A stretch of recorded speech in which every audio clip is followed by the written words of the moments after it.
Hello, you are watching Special Reports here on TVR World. We come to you live from the capital Jakarta, Indonesia. I'm Rahmat Idris. For the next couple of hours, we'll bring you full coverage of the royal visit of the King of Jordan to the capital Jakarta, Indonesia, His Majesty Abdullah II bin Al Hussein today is said to be meeting with the President of the Republic of Indonesia, Prabowo Subianto, at the Merdeka Palace, Jakarta. For the next hours, we'll bring you live visuals from where it's all unfolding at the Presidential Palace of Jakarta, and also all the accompanying special reports, and more importantly, insightful conversations here in the studio. And I'm extremely honored and delighted to be joined by very esteemed guests for the conversation today. Right next to me is Professor of International Law of Universitas Indonesia, Professor Hikmanto Juwana. Prof, it is a delight and an honor to meet you. Thank you very much for joining us. No, it is. Thank you very much. Thank you for having me here. Braving the rains, the elements to our studio. Thank you very much indeed. And at the end of our conversation table is the member of Board of Advisor of Indonesia South-South Foundation. Joining me, Khairi Fuadi. Mas Fuadi, thank you very much for joining me. Thank you for having me. Right. So before we embark into our conversations and while we wait for more live visuals coming in from the vicinity of the palace, let's go in with the first report of the program. Well, His Majesty King Abdullah II of Jordan is on an Asian working tour, which includes visits to Japan, Vietnam, Singapore, and Indonesia. The overall objective of the visit to Indonesia aims to deepen partnerships in various aspects, which reflects Jordan's strategy to boost trade and investment links in Asia.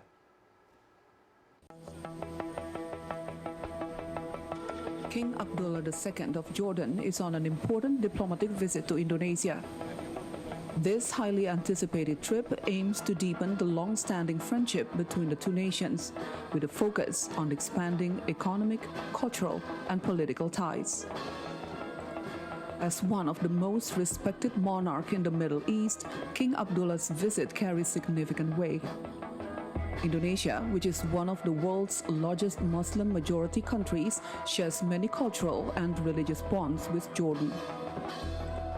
The two nations have enjoyed friendly relations for many years, but the visit signals a new chapter of closer cooperation and mutual support. The King's itinerary includes meetings with Indonesian President Prabowo Subianto and senior government officials. Both leaders are set to discuss opportunities for collaborations across multiple sectors. The two leaders are also anticipated to sign a series of agreements covering economic cooperation, cultural exchanges, and security collaboration, strengthening the foundation for future partnership. Jordan is keen to learn from Indonesia's experience as Southeast Asia's largest economy, while Indonesia is interested in strengthening ties with Jordan as a gateway to the Middle East. In addition to official talks, King Abdullah is also expected to engage with scholars and religious leaders, emphasizing shared values of tolerance, peace, and interfaith dialogue. Education is another key focus of the visit. King Abdullah is expected to explore partnerships with Indonesian universities to promote student exchange programs.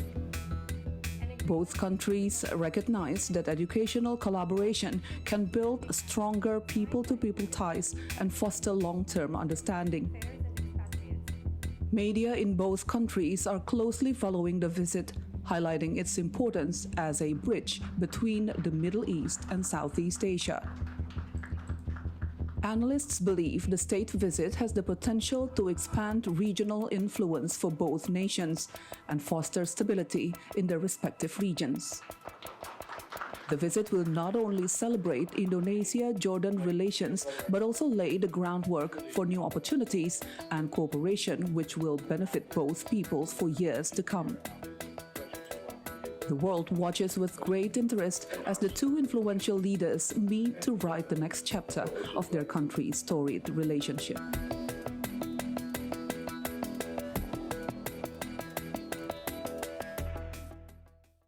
Well, Indonesia and Jordan enjoy warm, close, and multifaceted bilateral ties, characterized by strong cultural and historical bonds, including a shared religious heritage and similar stances on regional issues, mutual respect, and commitment to peace.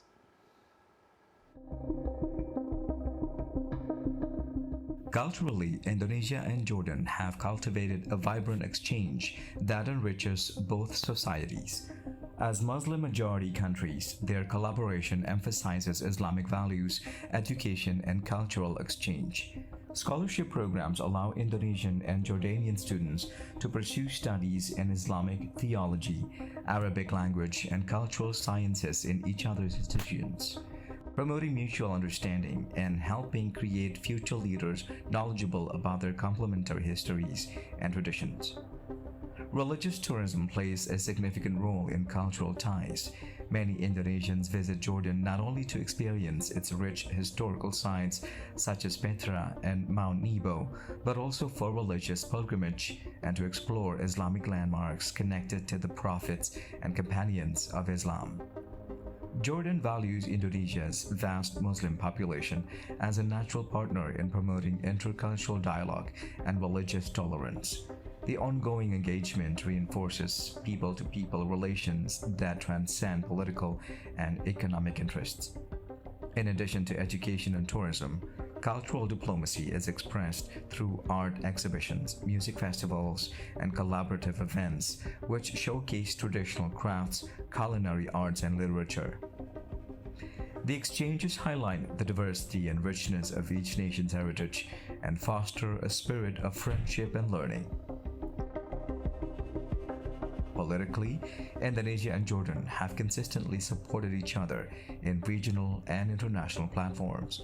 Both countries advocate for peaceful conflict resolution, uphold the principles of sovereignty and non-interference, and emphasize multilateralism as a means to address global challenges. Indonesia has recognized Jordan's role in the Middle East peace process, particularly its commitment to finding a just and lasting solution to the Israeli-Palestinian conflict. In turn, Jordan respects Indonesia's voice as a major player in ASEAN and as a moderate Islamic democracy which champions religious harmony and democracy. The cooperation also spans security and combating extremism.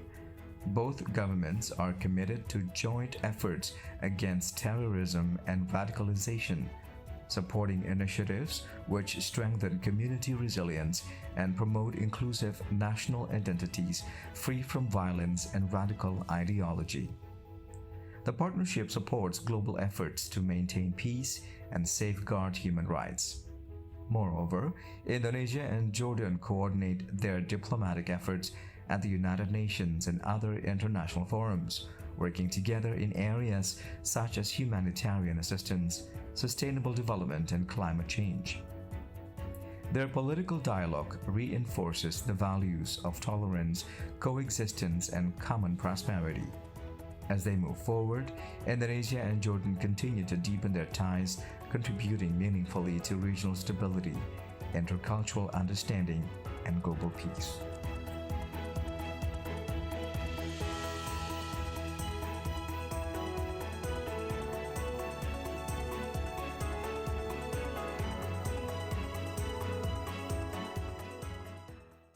All right, there you have it, a brief report sort of overlaying the foundations of Indonesia's cooperations with the Kingdom of Jordan. Let me go over to our guest joining us today for the conversation. First, over to you, Professor Himanto. From your overall analysis, beginning dating back to 1951, our diplomatic ties with Jordans, what's the key highlights of our relations with one of the biggest hubs there for defense in Middle East?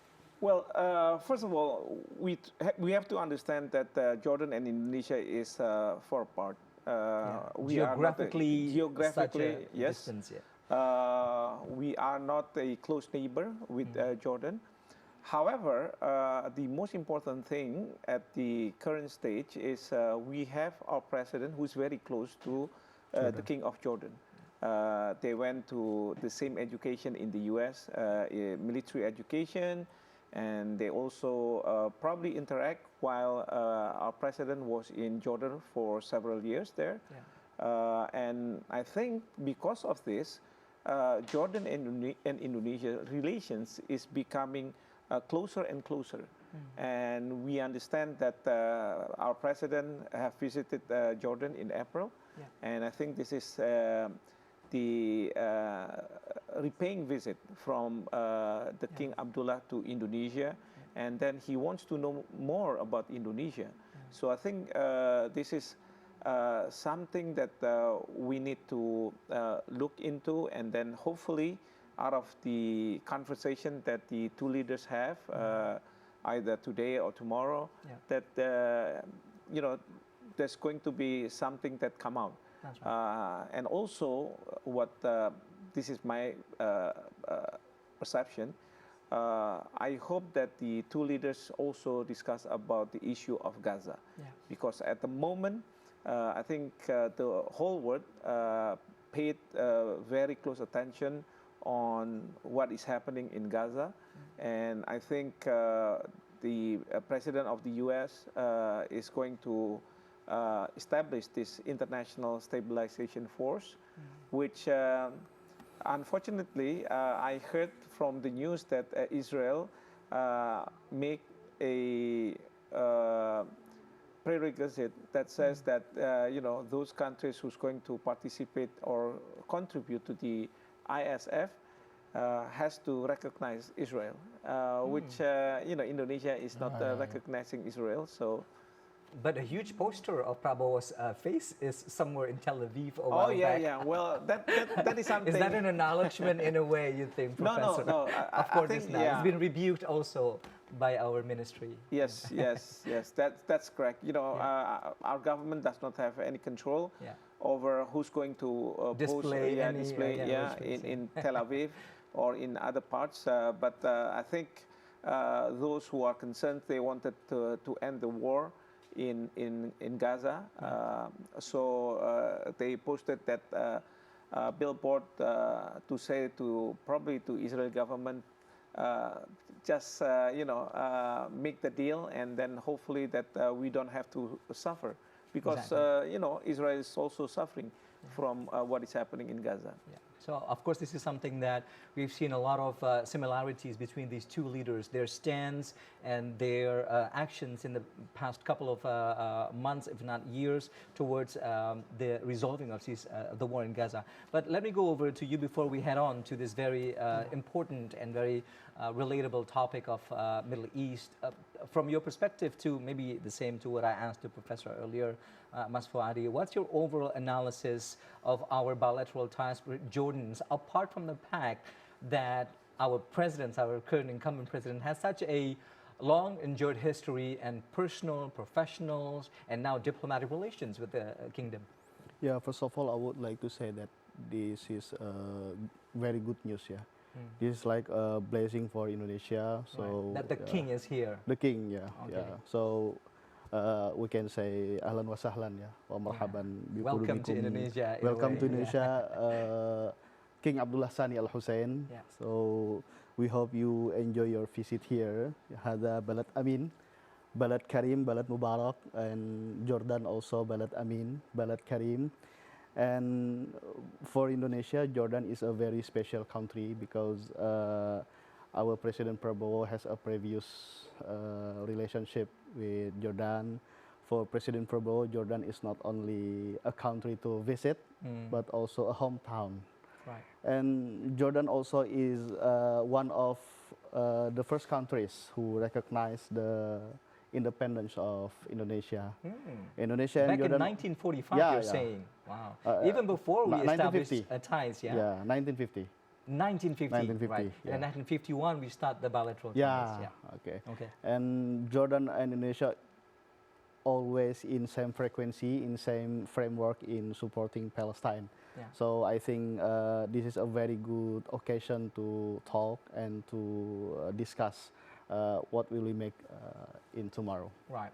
Well, it's interesting because at one point there, Professor Hikmahanto said that they spent a lot of times in their youth, these two leaders, Indonesia and Jordan, at one point, and I have my note here, spending together as military students at Fort Benning, USA. And I believe you know more about this. Tell us some of the key highlights of the time that they spent together in the past of the two leaders that has led them to this very moment of closeness. Now they are the top leaders of these two countries. Yeah, like I said before, that President Prabowo and King Abdullah Sani has a previous relationship before they become the leader of their state. Each respective so nation. historically, they are tied by a close relationship, and I think this is inspire President Prabowo to visit Jordan in April, and and King Abdullah to visit Indonesia today. So we hope after the meeting today there is some cooperation that we can follow up. Right. And let's take a look at what's happening around the capital, Jakarta, Indonesia right now. You see it a while back. There's some movement over at the National Monument of Jakarta, Indonesia. We lost the visuals there. There you have it again. And the horse cavalries are now marching around the national monuments, signifying the imminent arrival of the King of Jordan, His Majesty Abdullah II bin Al Hussein.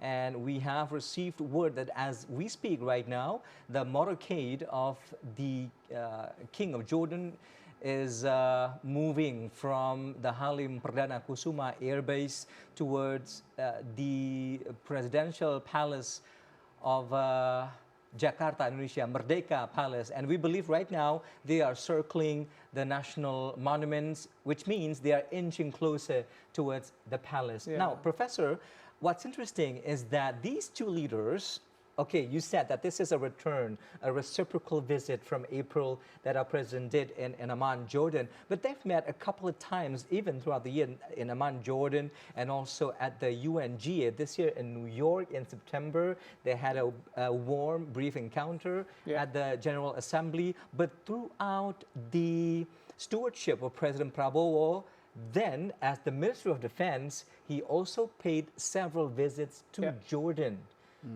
What does all mean for these two leaders leading to the time right now we are witnessing? Well, first of all, as you know, when now President Prabowo is the president, of course, different the faces of his life. Yes, If used as Minister of Defense, and now he's the president. He is at the same par as King Abdullah, because King Abdullah is the on par encounter now. That's correct. That's correct. While before he was a Minister of Defense, of course, it's going to be you know, a very quite different. But the most important thing is that the two leaders can decide on policies to further and strengthen the relations between the two countries. We see here, you know, I'm also seeing what is happening, the movement, and this is a grand welcome from our president to the King Abdullah. And it has been, you know, such a way, the grand welcome when we receive a visit, a state visit from other leaders from various countries. Exactly, Professor. And allow me to pause you right there. I've received words that the motorcade is now approaching. Oh, there you have it. The very car carrying the King of Jordan, the royal carriage of His Majesty Abdullah II bin Al Hussein, is now making its way into the front yard of Merdeka Palace of Jakarta. Such joy and warm welcome on each side of the street there. We have the marching bands and students, elementary school students there, waving small flags of Indonesia and Jordan, with his car window being rolled down and just waving around. That's a sign of warm arrival from the King of Jordan. And we believe moments from now, he will be personally welcomed by the President of the Republic of Indonesia, Prabowo Subianto, at the steps of Merdeka Palace. Always, as you say, Professor, such a grand gesture of welcome. If in the past we've witnessed one state visits one to another, but this time it is been renamed as royal visit. They have met. We didn't get the time when he opened the door, and it's usually welcome with a warm handshake and maybe a hug. But there you have it, President of Indonesia alongside the King of Jordan, Abdullah II bin Al Hussein's walking up the steps of Merdeka Palace. Let's join in for the official welcoming ceremony of the royal visit of King of Jordan to Jakarta, Indonesia.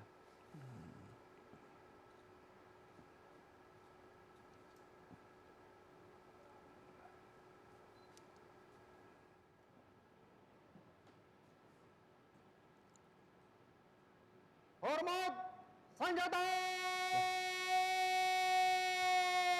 Kita nonton dulu sampai selesai upacara.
Tegak! Senjata! Hang!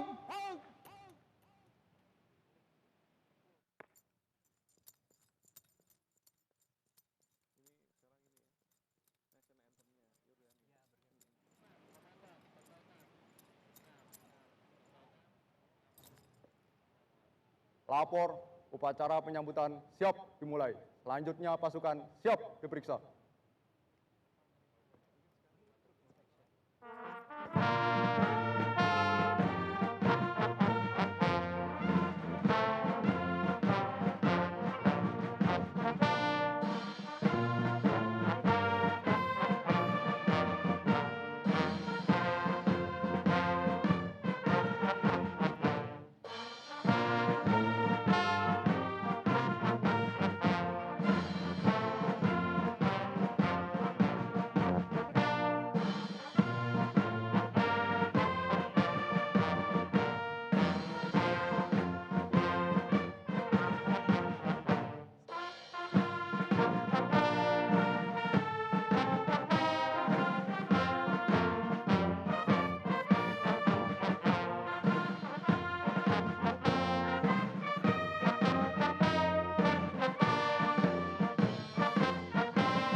Upacara penyambutan telah dilaksanakan. Laporan selesai.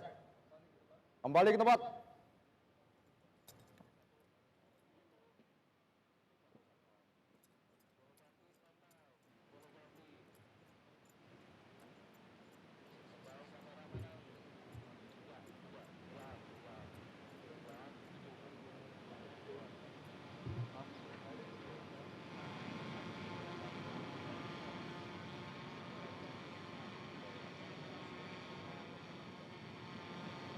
Proses Cup. And there you have it, the official welcoming ceremony to welcome the royal visit of King of Jordan. His Majesty Abdullah II bin Al Hussein was just underway, and now each leader is introducing the members of entourage, each respective ministers representing cabinets of Indonesia and also of Jordan.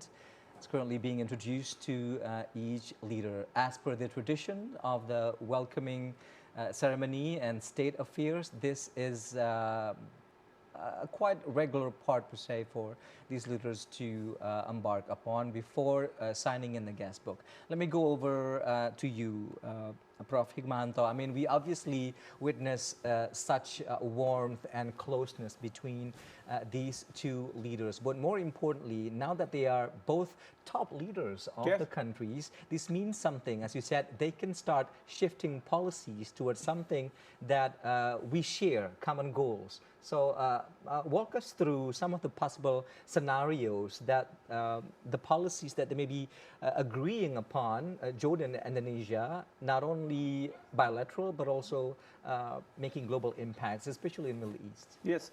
Well, bilaterally, I think this is very important meeting because, you know, as we understand, President Prabowo now have a policy to try to attract investors from Middle East. Yeah. And Jordan is, of course, one of them. And Indonesia is trying to tap whatever investors from Middle East, in particular from Jordan, to come to Indonesia. We've been tapping investors from China, from the US, from European Union. But I think this is where the government is trying to concentrate on the Middle East. Right. That's one thing. Whereas multilaterally, or what is happening in the world, Yeah. I think there's going to be a discussion on issues of Gaza. Yeah. And I think President Prabowo would ask the King of Jordan to discuss on the ISF, the International Stabilization Force. As we know it, probably, you know, from the news that I read, there's exclusion of Indonesian participation. I don't know. Exclusion, you're saying? Exclusion. We're not being included. We are not being included. This is something that I think President Prabowo can speak with the King of Jordan. Do you think it's related to the acknowledgement or the acknowledgement of Israel's existence? In a That's way? one. Yeah. But secondly, I think the Israeli is very afraid of Indonesia when Indonesia contribute its soldiers to the ISF. Yeah. What they are afraid of is, you know, they probably the Israeli thinks that they may go against Israel once they are in Gaza. But of course, that is not true. That is not the purpose of Indonesia contributing to peacekeeping operation or operation which try to maintain a ceasefire. Right. And Indonesia has been disciplined on this issue. Yeah. Well, on that note, Professor, I'd like to look back in retrospect to what our president has stated, the very important address he made during the United Nations General Assembly back in September in New York. He said that we are ready to deploy over 20,000, he said, and I quote, our sons and daughters for global peacekeeping effort. And also one very, if I say quote unquote, controversial statement was that we need to acknowledge Israel's in order to make this two-state solution to happen. So you have to, which has been responded to in many ways, variety of ways. Is that in a way saying that we are ready to deploy our soldiers for the peacekeeping efforts while also acknowledging the state of Israel? Well, Or is that not the case? well, 20,000, yes. Okay. As for the recognition of Israel, Yeah. I think we need to also make attention to the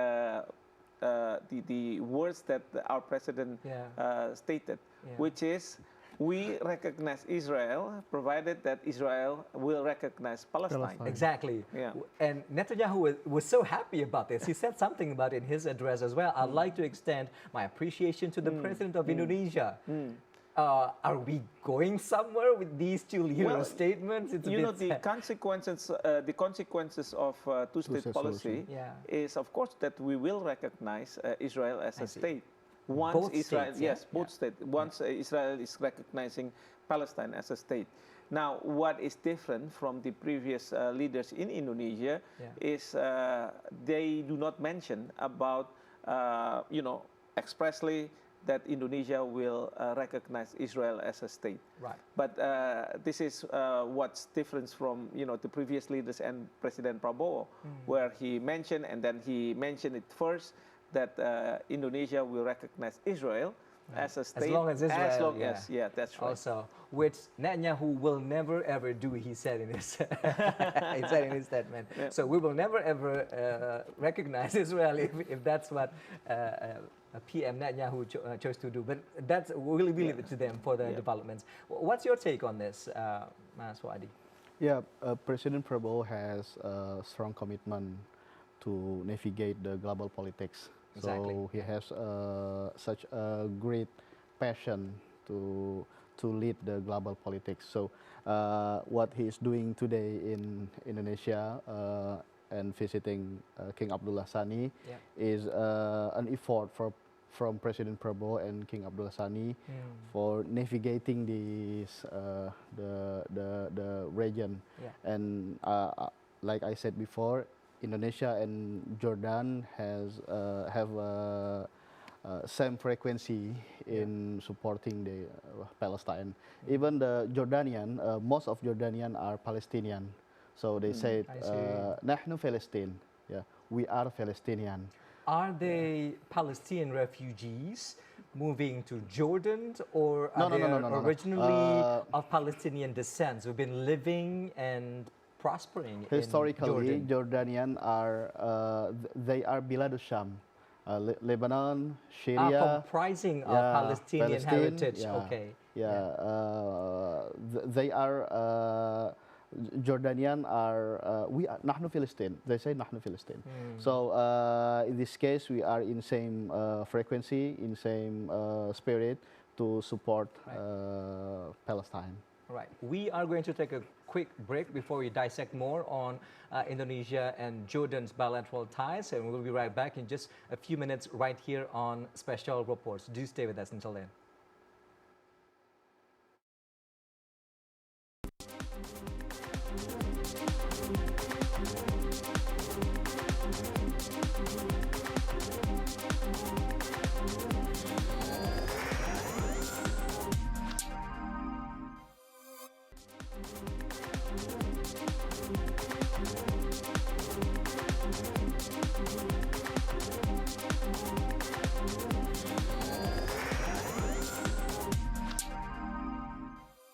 Welcome back to Special Reports here on TV Our World. We still come to you live from the capital Jakarta, Indonesia, with a special coverage of the royal visit of the King of Jordan here to the capital Jakarta. And as we speak, right now, the King of Jordan, His Majesty Abdullah II bin Al Hussein, is currently in a closed-door meeting, a tete-a-tete meeting with the President of the Republic of Indonesia, Prabowo Subianto. We hope to bring you the outcomes, the deliverables of the meetings of the two leaders, but we'll see where we get to be at the end of the program later on. In the meantime, let's bring you the next report here for the special report. King Abdullah II of Jordan, who is on a diplomatic visit to Indonesia, is set to meet, or is already meeting now, with the President Prabowo Subianto of Indonesia in Jakarta this Friday. Both leaders have a close personal friendship dating back to their time as young soldiers, which has been noted as a key factor in the strong bilateral relationship between the two countries. Let's have a look at the King Abdullah II's profile.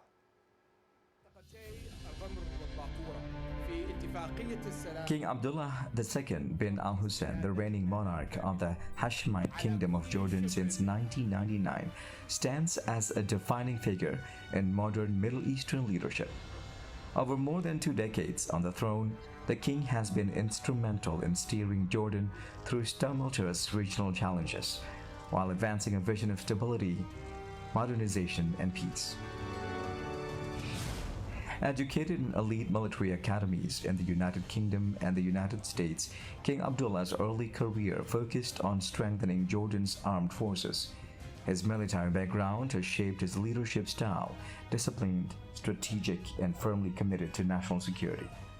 Recognized by many as the warrior king, he has led anti-terrorism campaigns, including operations against ISIS targets, which won him admiration both domestically and internationally.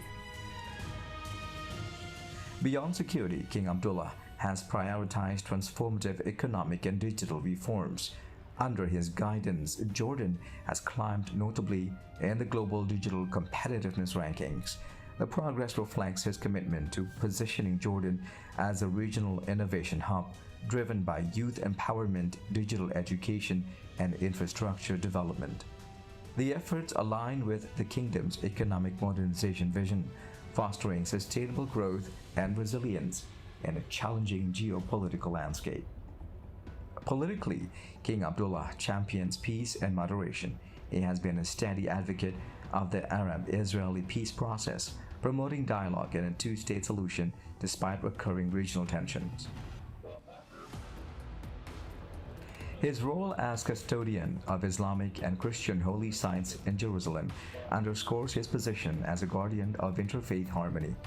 The king has also earned numerous international accolades for his dedication to religious tolerance and global peace, including awards recognizing his efforts to foster understanding across faiths. King Abdullah's diplomacy extends to forging strong alliances worldwide, including deep ties with Western nations and neighboring Arab states. He has actively participated in multilateral efforts to address humanitarian crises and conflicts resolution, including coordinated initiatives at the United Nations. Recent discussions at high-profile summits highlight his instrumental role in supporting ceasefires and reconstruction efforts in conflict-affected areas such as Gaza. On the home front, the king has advocated progressive governance reforms and social development while maintaining stability amid regional upheavals. His marriage to Queen Rania has also brought a prominent public face to social issues, from education to women's empowerment.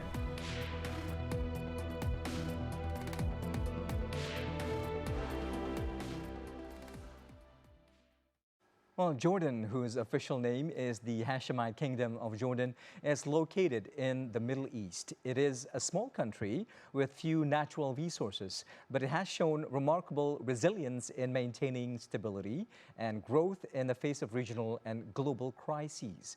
Let's take a look at Jordan's brief country profile.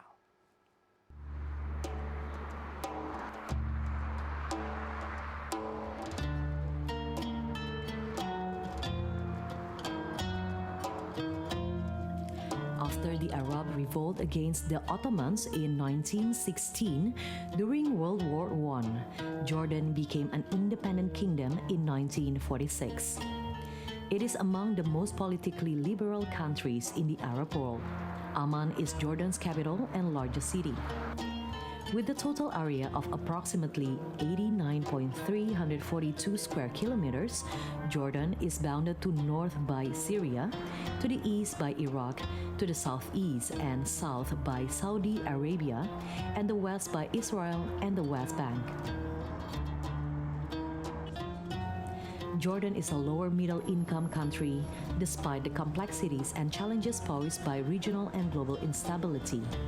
Jordan has successfully maintained relative stability and consistent growth, achieving an average annual growth rate of 2.5% over the past decade.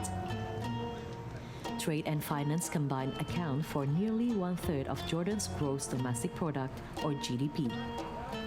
Transportation and communication, public utilities, and construction represent one-fifth of the total GDP, while mining and manufacturing constitute nearly that proportion.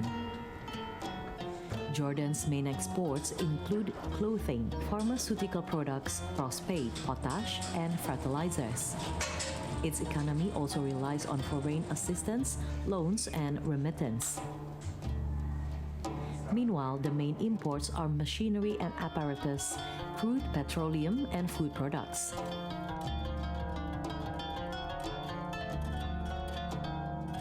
Jordan has an estimated population of nearly 11.5 million across the country's 12 governorates. Nearly all people speak Arabic, the country's official language, and are followers of Islam, mostly Sunni.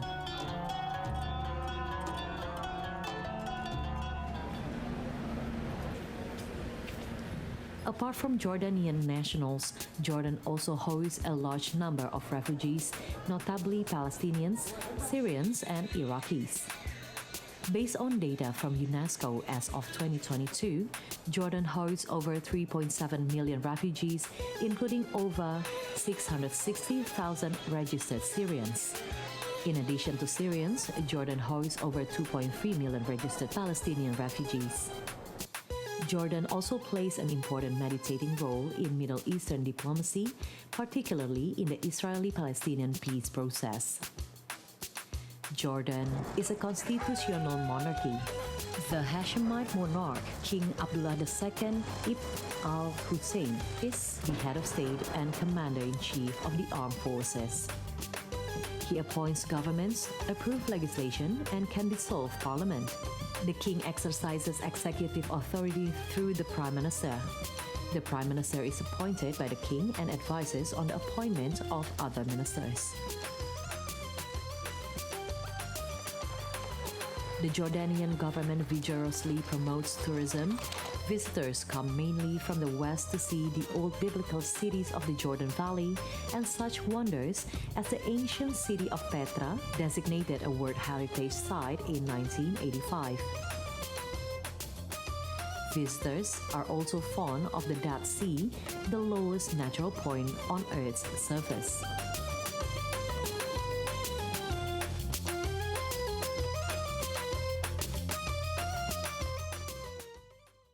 Well, that was a quick trip to the city of Amman, the capital of Jordan there. Let's go over to our guest again. Prof. Hikmanto, one very interesting note is that this is, we said again and again, that this is a reciprocal visit on behalf of the King of Jordan to Indonesia after the April visit.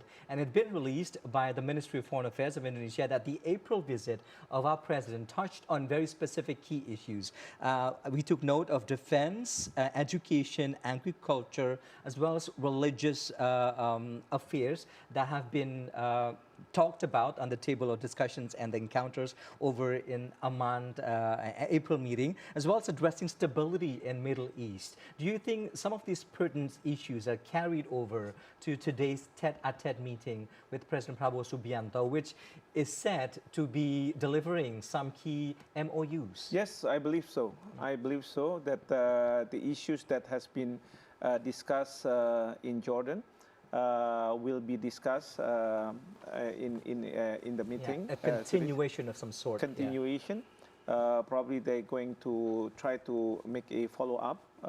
Probably, on issue of Gaza, for example, they're going to discuss more intensely, and then taking into account what is happening currently in Gaza. Yeah, and it's been said the stability in Middle East there is one keynote. Yeah, that's correct. Yeah. And I hope that in that conversation, our presidents will try to ask to King of Jordan on issues of establishment of the ISF and then how Indonesia can participate. And I think this is very important for Indonesia to participate in the ISF because as promised by our president, 20,000 or so, soldiers will be deployed. And this is very important because I'm not saying that the Indonesian forces will be the human shield against, when the Israeli forces are trying to attack Gaza. But to make sure that the Israeli is not going to attack the people, the civilians of Gaza, we need to have our soldiers there. That's one. Secondly, I hope that our president will discuss also on the transition government in Palestine, which I think this is also important. And I hope that our president will propose to Jordan that it's going to be an Indonesian who's going to lead this transition government. And I hope that...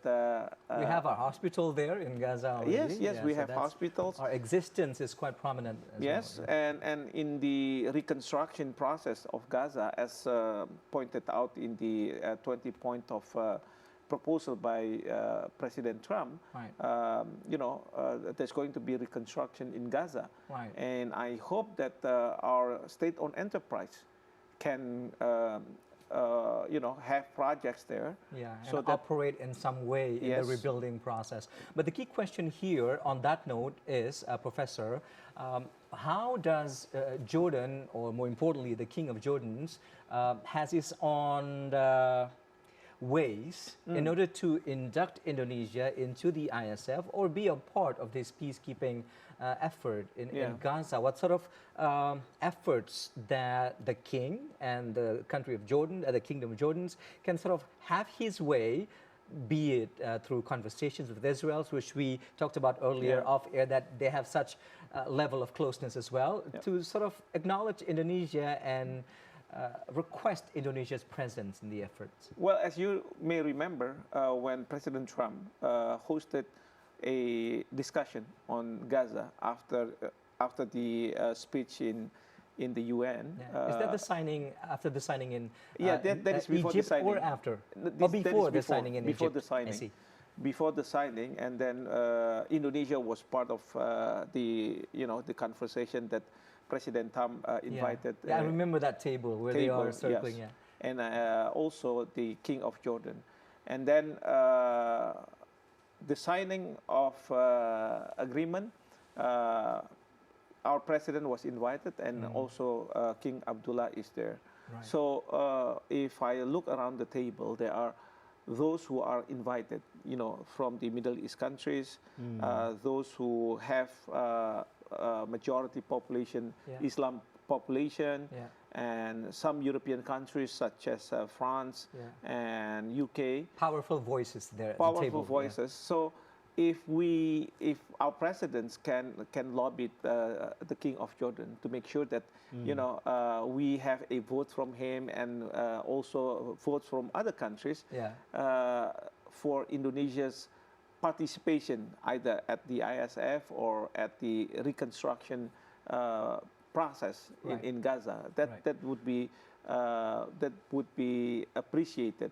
And also because Jordan have a close relationship with Israel, Jordan have recognized Israel as a state. Maybe through Jordan, we want to make sure that Israel will have no objection if Indonesia is going to participate in the ISF.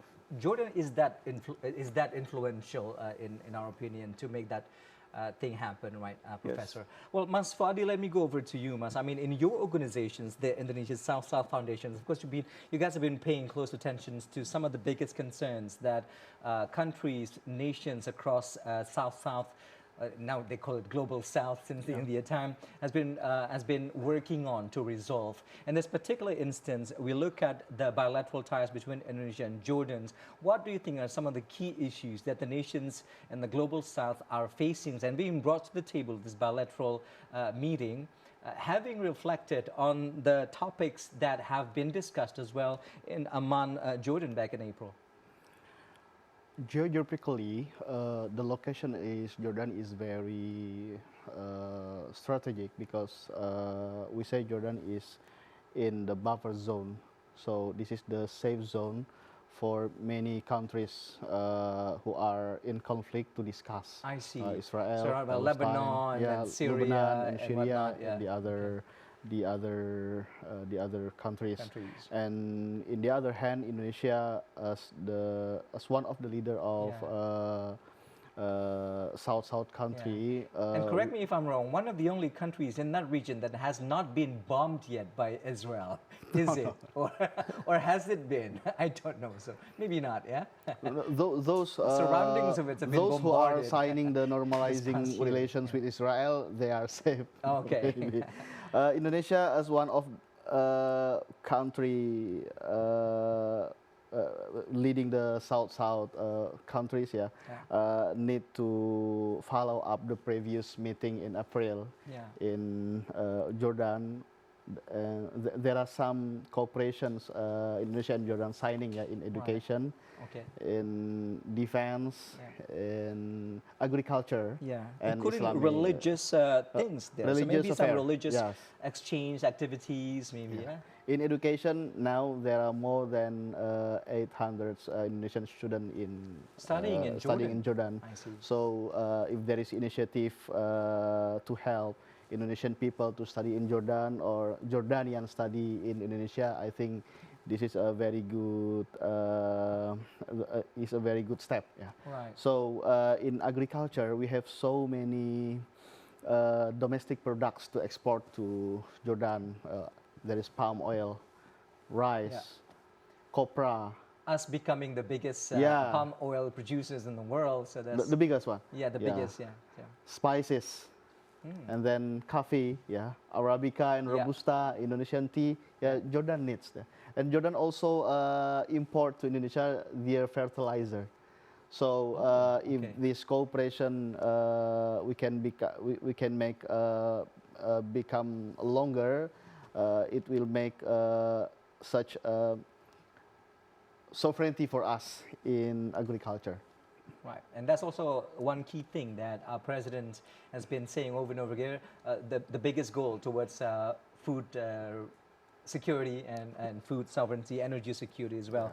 But one interesting keynote there, Professor, and also maybe later, Maswadi, you can also respond, the fact that, I mean, you both represent our aspect of educations, being academicians and scholars yourself. Maybe from your experience at Universitas Indonesia, Prof, have you been establishing conversations with our Jordanian counterparts in terms of deepening our educational cooperations, or maybe other countries around the region as well? I mean, we know that we've established quite a good one with Egypt. That's a bit in the African side of Middle East. So, well, you know, from the perspective of our university, Universitas Indonesia, usually we have cooperations with countries like the US, Australia, Europe, you know. Key prominent universities. Key prominent universities, but I think we need to look into also the potential from Middle East universities. At the current stage, a lot of Middle East universities is looked by Islamic universities, Islamic State universities, the Universitas Islam. We have Syarif Hidayatullah and Sunan Kalijaga in Yogyakarta. I think it is time for university like Universitas Indonesia and other university, ITB, they need to look into to these universities and then learn from the scholars there, because from what we are seeing nowadays, if you have more resources where you can study, that is good for you, so Yeah. that you can expand your horizon. Yeah. And for a university, this is also very important. Right. For example, at the social sciences department, they have international relation department. I think the scholars from that department needs to know more about what is the situation in the Middle East. Right. By going to do their master program or PhD Yeah. program there. Yeah. Yeah. And also to note the fact that Middle East is also one of the cradles, the oldest cradles of civilizations on Earth, Yeah. meaning that there's a lot to dig there in terms of history of Yes. the world and whatnot for the social studies. Your perspective on this, Ms. Wadi? Yeah, I think if we know the paradigm of constructivism, they said that idea, history, ideology, and identity is more influential than the other factors in global politics than economy and military. It's what shape a nation, you're saying. Yeah, the shape the philosophy of it nations. all, Yeah. So because of this reason, Indonesia and Jordan is meeting here because there are so many similarity between Indonesia and Jordan. So an effort to make the relations between Jordanian and Indonesian people become closer. I think we need to support it. From the exchange program, Yeah. People-to-people relation, people-to-people you're saying, relations, yeah. Not just on government. But it goes without saying that our president and also his entire family members also based on business. I mean, there's a period of time where he is still now a very successful businessman at that, including also his brother is currently in Brazil overseeing the climate change summit, the COP30. But having said that, Professor, business circles that a president has established in the past prior to his presidency here in Indonesia is also very strong in Jordan. Do you think that this is something that he's keen to further develop on behalf of our country in terms of attracting, you said that earlier, investments, FDI from Jordan, and reaching that elusive 8% economic growth that he's been targeting? Yeah. You know, as Maswadi was telling us that our president make Jordan as his second home. I think Second home, Yeah, that second says home. something, yeah. I think when he was there, he operated his business from Jordan, so he has a lot of networks Yeah. in Jordan, network in the Middle East, and then he now becomes a president of our republic. And then he may use that network to invite, you know, his friend, his colleague, to Indonesia. And that's something that's been established for decades, right, Professor? Yeah, So yeah, it's a very yeah. strong network. Yeah.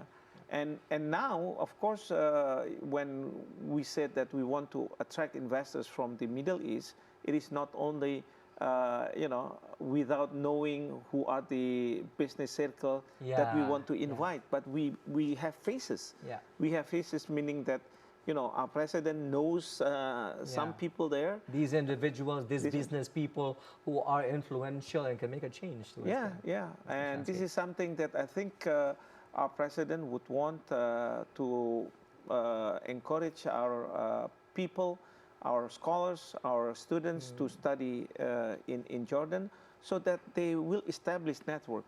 So in the future, the relationship between these two countries will be much stronger, and then we have faces. Right. You know, this is something like when our president was in the military academy in the U.S.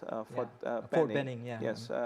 Where he met with the king. Yeah. You know, probably if he met the king at that time, he may not go to Jordan, you know. I see. When he said that I need to have a second place, second home to come to. He found a brother in the young King Jordan II by then that has led to this moment. The closeness is not something that is impromptu, that is new. It's something that is deep-rooted and has lasted for such a long time.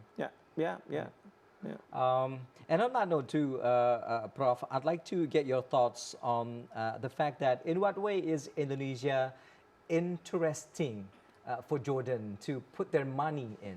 Well, a lot of things. First of all, Indonesia is a big market. Right. The biggest economy in Southeast Asia, for one. Exactly, Yeah. exactly. And I think, Jordan, if they have a lot of money, they would want to invest in Indonesia because Right. it's going to be, the return is good. Secondly, they will look into the... All right. I have to pause you there. I just received first, Professor, that we are getting quick visuals now that President is delivering an introductory address at the palace. Let's listen in. I think I forgot how many years ago. Nearly, 25 years, is it? 26 or 27? 98, 99, yes. That was how close we are. I always remember fondly my years in Jordan. Therefore, it really gives me great pleasure to host you here in Indonesia. And actually, we had hoped you would have stayed longer, but we realized that you have a very busy schedule. But actually, I prepared my own residence to receive you. But can convince you to come back again with your family and all that. Please consider Indonesia your second home, and Indonesia has high respect, high regard for Jordan for many years, and we want to work closely with you, and we want to thank you also for receiving a lot of our young people being trained in Jordan, even as we speak. Thank you very much. And now, I invite the media to have coffee. Oh, sorry. I'm not good in this protocol. Thank you. My dear friend, my dear brother, thank you so much for your kind words. It's always a pleasure to meet with you, and on behalf of myself and our entire delegation, I want to thank you for the extremely warm and generous welcoming that we've had back into Jakarta. And if you'd allow me at the beginning also to pass on my deepest condolences to those victims that were affected by the flooding of the recent floods. And again, we as a country strongly condemn the horrible attack targeting your high school. We condemn this, and as you know, Jordan will always stand by your side and support you in everything. Mr. President, for me, this is a special honor to be back here in Indonesia, and you happen to mention the relationship that you had over 27, 28 years ago with His late Majesty King Hussein. We became friends many, many years ago. We became brothers. And I would always tell my father about this very special friendship. And when you came to Jordan, my father asked me, so who is this person? I said, he is my brother. And my father said, then if he's your brother, he's my brother. We have never looked back since. I also have to say that in a very short period of time, and I've known you for many years, is to see your determination make the lives of your people much, much better. And many of the programs that you've instilled is to reach those in need. And this is, I think, comes from the days of when we were soldiers. You look after your men and you look after their families. So I am proud and honored to be here, proud and honored to call you my old friend. And I know that in the discussions that we're having tonight and tomorrow, there are many new opportunities to strengthen the bond between Indonesia and Jordan. And it will be successful because of your graciousness, your insight, and your leadership. So I'm truly proud to be back here and to see my brother in this position. And I know that Indonesia will go in a very good direction with your strength, your courage, and your leadership, sir. Thank you.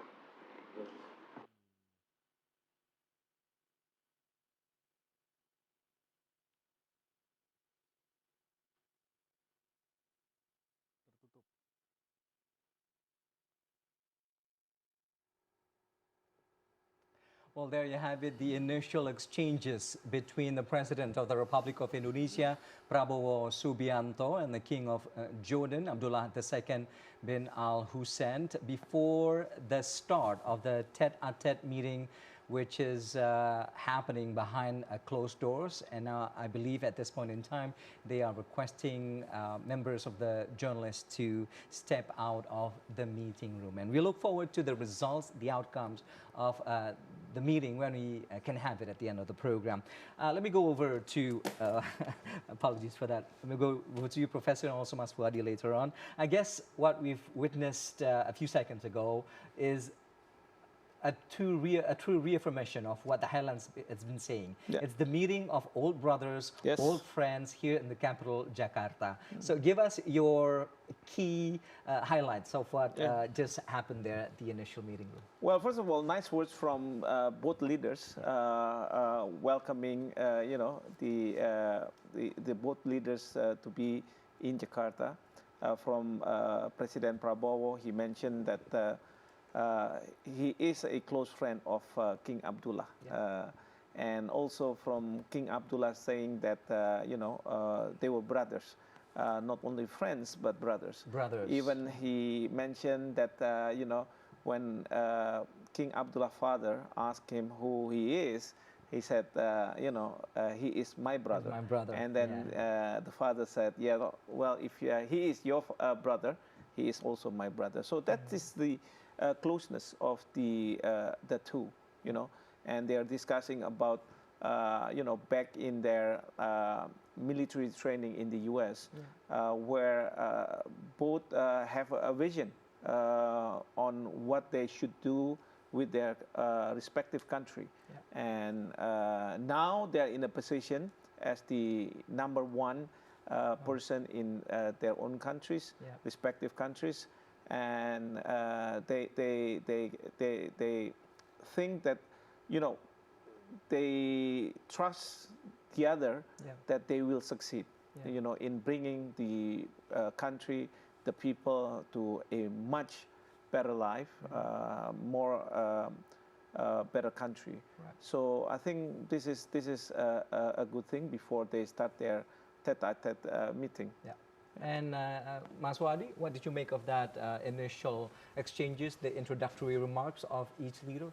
Yeah, agree to Professor Hikmahanto. What President Prabowo did and King of Jordan, King Abdullah Sani did, is a very good preface to start the meeting. And in Arabic wisdom, they say this is mujamalah. So which mean this is how our Arabian welcoming each other, and this is how the leaders make a heart-to-heart dialogue. I see. And also, it's also been said by the kings that we've known each other for 28 years. So that is a long time to know someone. You don't just know someone, you know them very, very well at a personal and probably intimate levels. And also one more important thing that he said there from the king was that he commended the leadership of President Prabowo Subianto. And this is only the first year of his presidency, meaning that, and he also added there that he expressed optimism towards where Indonesia is heading. Do you think that he's been paying close attention to what our presidents and his policies and what he's been trying to achieve thus far? Yes, I believe so. Yes, I believe so. Because President Prabowo also mentioned that in his years in Jordan, probably he has encountered with the king himself for so many times, and then they are discussing about each other countries, and then how they would want to look into the countries in the future. So And now, after 1 year, President Prabowo becoming a president in Indonesia, I believe that the King of Jordan looked closely, and then he commend what President Prabowo is doing. Right. Do you agree with King Jordan, Professor? Well, yes, That of we course. are, Yes. I mean, the first year of Prabowo Subianto. I mean, we've had a lot of analysis going into the second year. Yes, yes. I do agree with the King of Jordan. Our president have a big commitment to the people, and then he want to dedicate his life for the people to make the country much better. Right. However, the problem is that his ministers or those who are working with him, they need to translate this into policies that the people felt, so that it's not only the president who give instruction or direction, but it's going to be the minister at the end of the day who's going to implement those. And we've seen reshuffles at least twice now, thus far in the first year. So, all right. So we have more to discuss and more reports coming your way. More importantly, more live visuals from the presidential palace of Jakarta, Indonesia, Merdeka Palace, as we welcome the arrival of the King of Jordan, His Majesty Abdullah II bin Al Hussein, right here in Jakarta. We'll bring you more details on that when we return in just a few minutes, right here on Special Report. Don't go anywhere.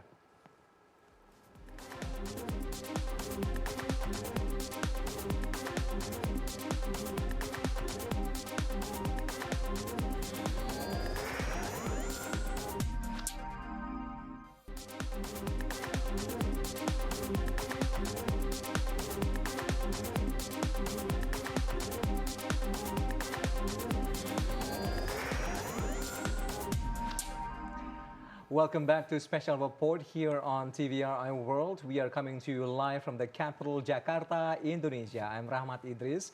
We are still giving you all the full coverage going on right now as we speak is the tete-a-tete meeting happening behind closed door between the President of the Republic of Indonesia, Prabowo Subianto, and the King of Jordan, Abdullah II, His Majesty bin Al Hussein. And we are expecting results on behalf of the two nations. And it's been said that key memorandums of understanding is being concocted right now, and hopefully deliverables will be given to the public very soon at the end of the closed door meeting. In the meantime, let's continue on with our next reports right here on the program.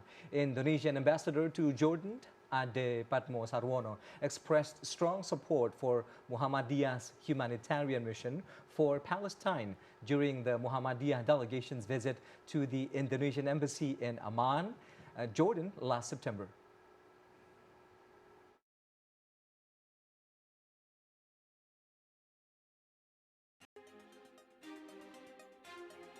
In a statement released by the embassy, Ambassador Sarwono praised Muhammadiyah's role in advancing humanitarian, educational, and peace-building initiatives for the Palestinian people. He noted humanitarian programs in Palestine, especially in the West Bank, face significant obstacles due to the need for approval for Israeli authorities. The ambassador welcomed Muhammadiyah's decision to choose Jordan as one of the bases for its humanitarian activities for Palestine, considering it more practical and easier to coordinate with partners. These partners include the Interfaith Society Organization under the auspices of the Prince Hassan, the uncle of the King of Jordan. On trauma recovery efforts, Ambassador Sarwono underlined the importance of such programs, especially for women and children in Gaza and the West Bank. He also stressed the need for peace building and reconciliation among the younger Palestinian generations. He further emphasized the Indonesian embassy's commitment to supporting Muhammadiyah's initiatives. Muhammadiyah's presence with its partners in the West Bank is a valuable asset, and we hope this collaboration continues to grow for the sustainability of humanitarian and peace missions, he added. The meeting was also attended by Muhammadiyah Lazizmul Chairman Ahmad Imam Mujadid Rais, Deputy Chairman Warawati Nur Malinda, Muhammadiyah's International Cooperation Secretary Yahya Khibtiyah, and representatives of Muhammadiyah Special Branch in Jordan. All right, let's go back to our conversations with our guest here in the studio. Joining me still is the Professor of International Law of Universitas Indonesia, Professor Hikmahanto Juwana, and also a member of the Board of Advisor of Indonesia South-South Foundation, Khairi Fuadi. Thank you both very much for spending the hours with me here in the studio, breathing the cold as we witness the historical milestone of the meeting of the two best friends, essentially two brothers here, the top leaders here in Jakarta. Let me go over to you again, Professor. Based on that recent report that we just delivered there on screens, the fact that Jordan has been regarded for a while now, in the past couple of years at least, to have such a central role in providing assistance in the delivery of aids and other types of humanitarian assistance into Gaza. Yes. I mean, I remember back in the end of 2022 when I was assigned to be a part of the journalist to deliver the first round of aid to Gaza. And I remember distinctly that the 15 of us journalists, members of journalists, we were initially to deliver the humanitarian assistance, the aids from Indonesia, the first aid ever, to the Rafah border. But we had to stop at the Sharm el-Sheikh airport in Egypt, which is like 30, 40 minutes by land, by car, from that airport to the Rafah border. We were not allowed to reach the border.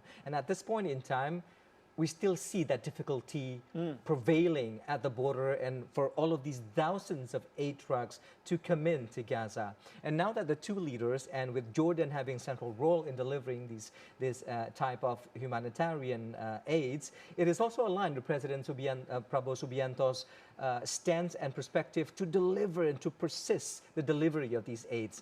Do you think this will come up in the conversations on ways to get these aids into Israel, into Gaza, having been blocked by Israel? Yes. I think this discussion will emerge, and then they will try to, find ways on how to make Jordan as a basis for our aid to people in Gaza. Yeah. And I agree with the ambassador.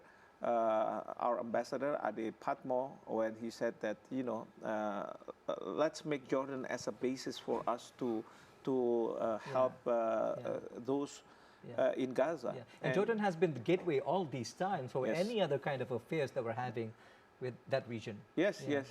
So this is the strategic place where I think between Indonesia, who wants to help the people in Gaza, the Palestinian in Gaza, to go through Jordan as a means to make sure that the aids will go through to the people of Gaza. Of course, there's going to be obstacles, especially from the IDF, the Israel Defense Force, who may allow or may not allow, what is coming in from Jordan to Gaza. But not only Muhammadiyah, the organization that I know of that uses Jordan, but also the Muhammadiyah aids went through Jordan, Prof. Yes. I see. And also Mercy. Mercy. Yes. I guess they send their medical personnel also to our Gaza hospital, right? Yes. The Mercy. Yes. Doctors and nurses. So usually these doctors and nurses, they go from Jakarta to go to Jordan first, and then if the situation is conducive enough, that they will enter to Gaza. Right. Well, from your perspective, Mas, what more can Jordan do at this point in time to sort of provide leeways for these aids to come in with the assistance of Indonesia as well?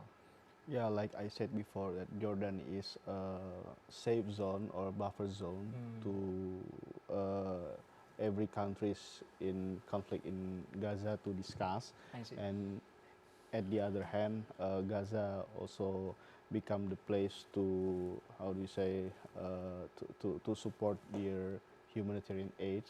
So Indonesia need to take their role in this occasion, because in the organization of Islamic cooperation, Oh, I see, maybe yeah. there are some complexity. There are some members of OIC are signing the normalizing relations with the Israel. Right. So we cannot hope too much to the OIC. So Indonesia and Jordan now are sitting together to talk about Gaza and how the problem in Gaza is solved. Right. Well, we have a lot of hopes. We hope for OIC, we hope for UN sanctions, but then the strong veto out there is always just sort of nullifies all of those hopes and expectations. I mean, speaking of US on that note.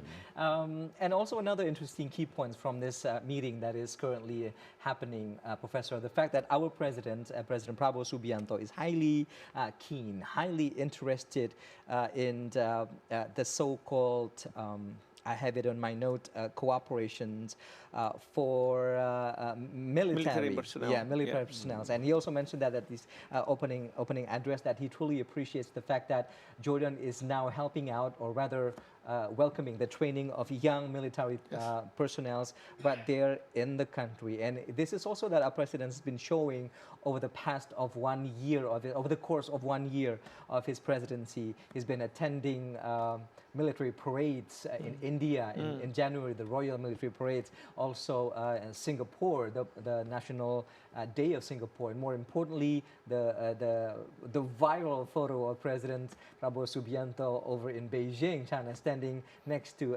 Xi Jinping and Kim Jong-un and Vladimir Putin there. They say the four dragons, and essentially saying that we are making strides towards modernizing our defense, modernizing military artillery, essentially. And Jordan has been known as a producer of defense equipment. So do you think that the cooperation of defense with Jordan, and we've established that with France, with Turkey, this is something that our president is also pursuing?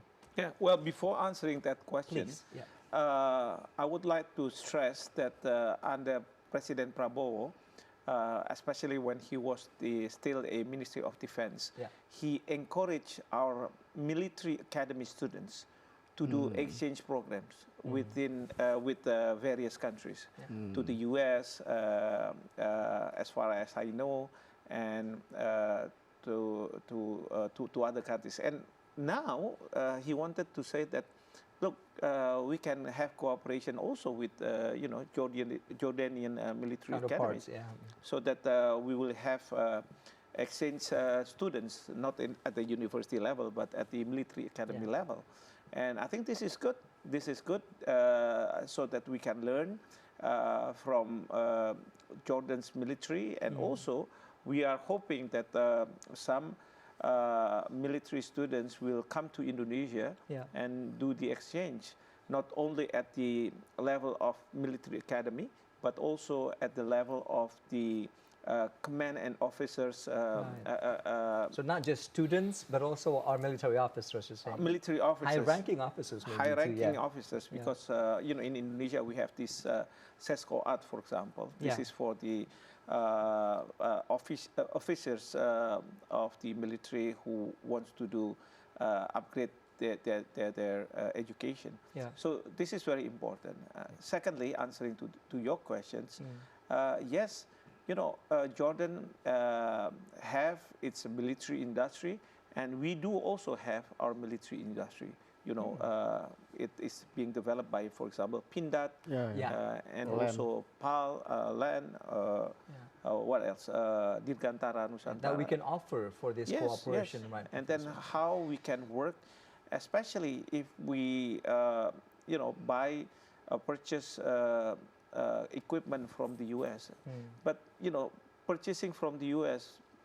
probably the same equipment will be the same. But if we can try to innovate and improvise those equipment between us and Jordan, probably it's not going to be like any regular equipment, military equipment from the U.S. What about you, Mr. Fuadi? Give us a sense of the future of defense cooperations between Indonesia and Jordan. President Prabowo was frequently said that one enemy is too many and thousands friends are not enough. Are too few. Are too few. Okay. So I think it is not only with Jordan. President Prabowo will follow up the probability of cooperation, the occasion of cooperation in military. But I think this will be the good cooperation between Indonesia and Jordan in military. I see. Right. We're going to take another quick break, but before we go to that, at this point in time, Mas Fadi, if we look back at the meeting happening between the two leaders there, what do you think are, because it's been introduced, the key members of cabinets from each respective entourage that's been tagging along the leaders, but the key outcome of this meeting that will truly address challenges of both nations. I mean, we have our challenges. Jordan has their own challenges. I mean, I took notes of the domestic turbulence, trial and tribulations the Jordanians, the country itself is currently facing. I mean, it's been said that the domestic politics is also a challenge, unemployment, which is something that we share also here in Indonesia, and more importantly, from the perspective of Jordan, is the Syrian refugee wave. For us, yes, domestically, probably it's not something that we truly address, but something that we can relate at certain levels. What do you make of these meeting that will truly address some of the most crucial, basic issues in each country? President Prabowo said that the world is uncertain, the world is conflictual, so we need to cooperate each other if we need to survive. If our nation, if our country will survive, so we need to sit together. We need to discuss together. Right. And I think there are so many issues to discuss in this occasion in Indonesia, like investment, economy, and etc. Indonesia. Providing jobs. Yeah, Indonesia also will talk about the Nantara Sovereign Wealth Fund that Jordan can chip in our economy. Right. You just said the magic word there, Danantara. Yeah. Because if not today, tomorrow, it's been also put into the itinerary of King Jordan, the representative for Jordan. All right. Oh, okay. I have to go to the palace right now. We believe. Oh, this is, for lack of a better word, outstanding. This is the near conclusive moment of the meeting. It means that the tete-a-tete has concluded, and now we are looking at a very special and historic moment of the King of Jordan, Abdullah II bin Al Hussein, is just putting in. We call that a scarf, probably in English, yeah. Of kita nggak nyiapin itu ya. Yeah. That truly remarks appreciations from the Kingdom of Jordan with the President of Indonesia, Prabowo Subianto. Syukron. Terima kasih dan sampai jumpa.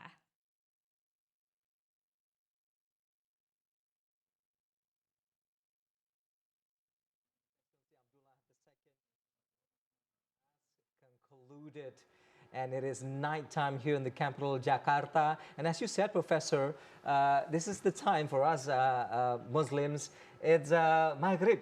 To do the not available. We have to go for prayer. So I guess they conclude the meeting quite early, much earlier than we expected. We'll take another quick break now here in Special Report. We'll return with the final part of our program in just a few minutes. Stay with us.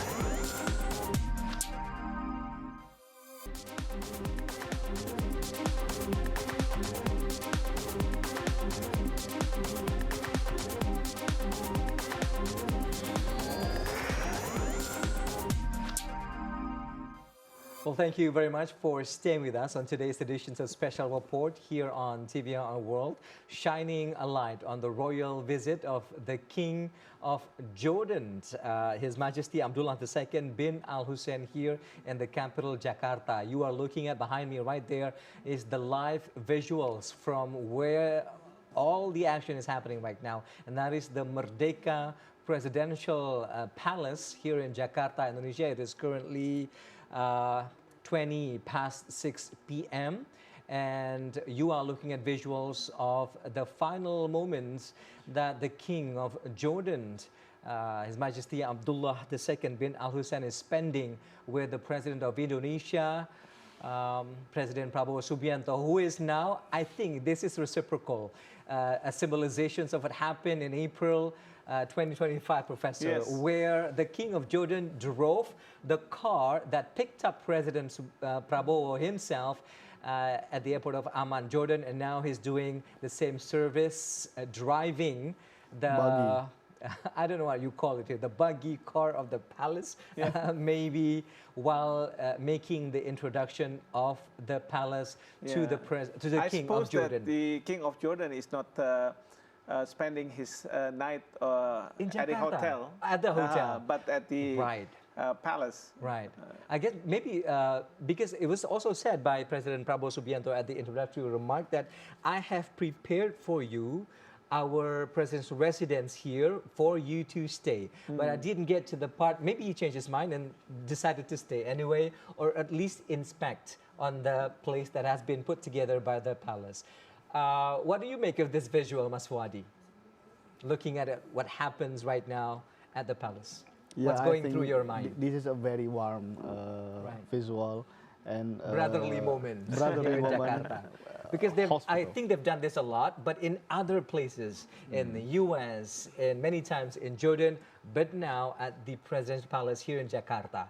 First time for this venue, right? First time. First time. It's like two friends having a reunion. But now they So are. they're discussing a lot of things. But now they are top leaders. Yes. But thus far, the person who's been making the conversations and saying words from the visuals is the king himself. Seemingly very excited being here in Jakarta at the palace. And one thing that we mentioned before we look at these visuals was that the fact more agenda of the representatives of the Kingdom of Jordan will be meeting with other important counterparts here in Indonesia, and more importantly is the Danantara, the Sovereignty Wealth Fund of our Sovereign country, Wealth Fund. recently started by the President of Indonesia, which means Danantara will be operating this humongous funding for different projects around the world. Give us your thoughts on the possibility of cooperations of Danantara is concocting with our Jordanian counterparts, Professor. Well, as a sovereign wealth fund, Danantara is going to invest in a lot of projects in Indonesia. Yeah. But of course, where the funding comes from is not only coming from Indonesia, from the dividend or the profit that our state-owned enterprise is making, but also from other countries. Those countries who want to invest, and they do what we refer to as an indirect investment. So they do the indirect investment through Danantara, and they are secured because Danantara is owned by the government. Right. So probably our president is offering King of Jordan for Jordan to invest in the Danantara, and hopefully that the money coming from Jordan is being used to fund different projects of investment. A lot of projects investment in Indonesia. Yeah. Right. And also there making his way into the visual is the Vice President of Indonesia, Gibran Raka Buming Raka, who we rarely get to see at these occasions. Usually it's just the president and the nation's leader who are present, but this is a rare occasion where they are taking the esteemed leader.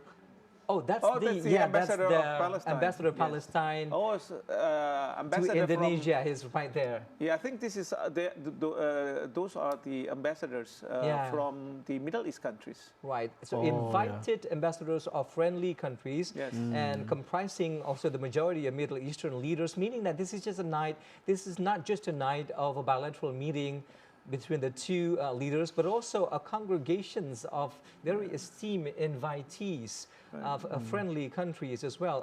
Mas Wadi, tell us what goes through your mind. Is this the moment that they are going to sort of make a consolidations on Indonesia and Middle Eastern countries steps towards resolving some of the pertinent issues in Middle East?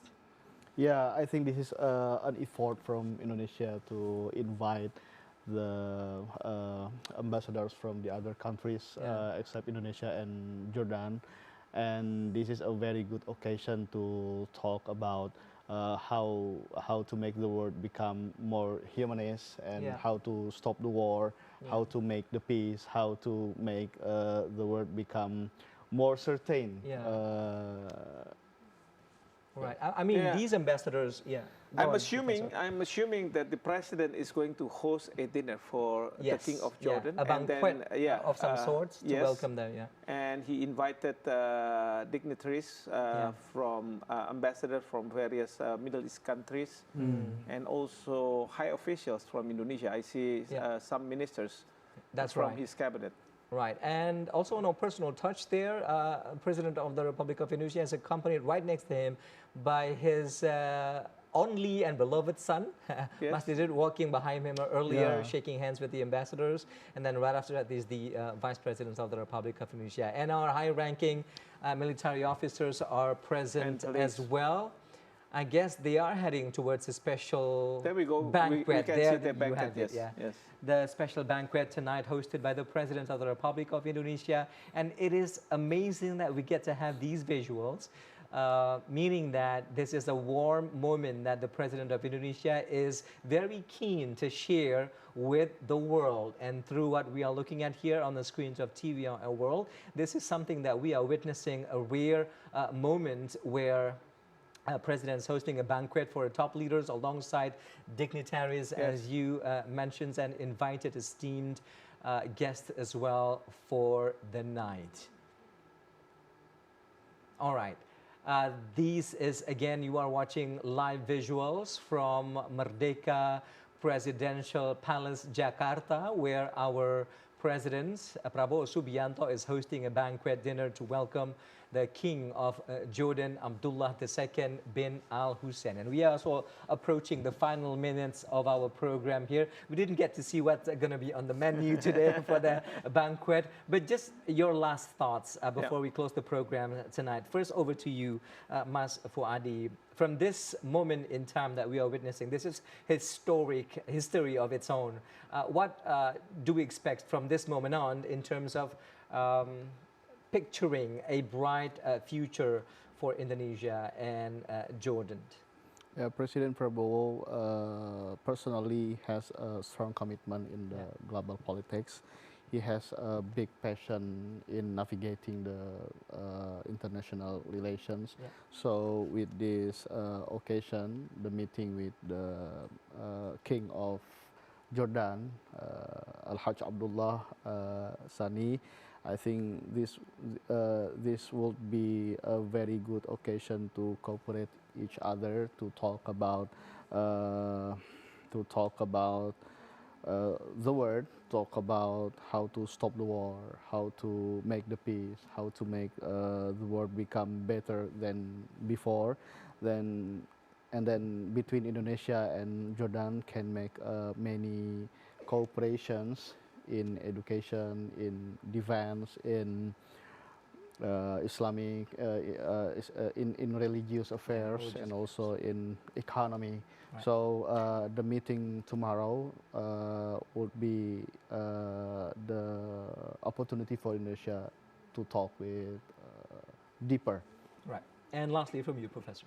Well, this is to show a closeness of two leaders, a closeness because they have been together at one point, and this closeness is going to be exploited for the benefit of the two countries, not only bilaterally, but also to tackle the issues internationally. And this is a kind of leadership that is being shown to our people and the Jordanian people, that we need to establish network people to people, so that we can have a much more fruitful cooperation in the future. And we hope more academicians can go over to Jordan to study and vice versa as well. Yeah. And with that, very well said, Professor, we have to close our program today. I'd like to extend my appreciation to the Professor of International Law of Universitas Indonesia, Professor Hikmahanto Juwana, and also member of Board of Advisor, Indonesia South-South Foundation, Khairi Fuadi. Thank you both very much for your insights and allowing me to pick your brains in the last couple of hours. Thank you again. Thank you. Thank you very much for having us. And that closes our special report here on TVR Our World. I'm Rahmat Idris in Jakarta, Indonesia. Thank you so much for watching wherever you are. Good night. Bye-bye.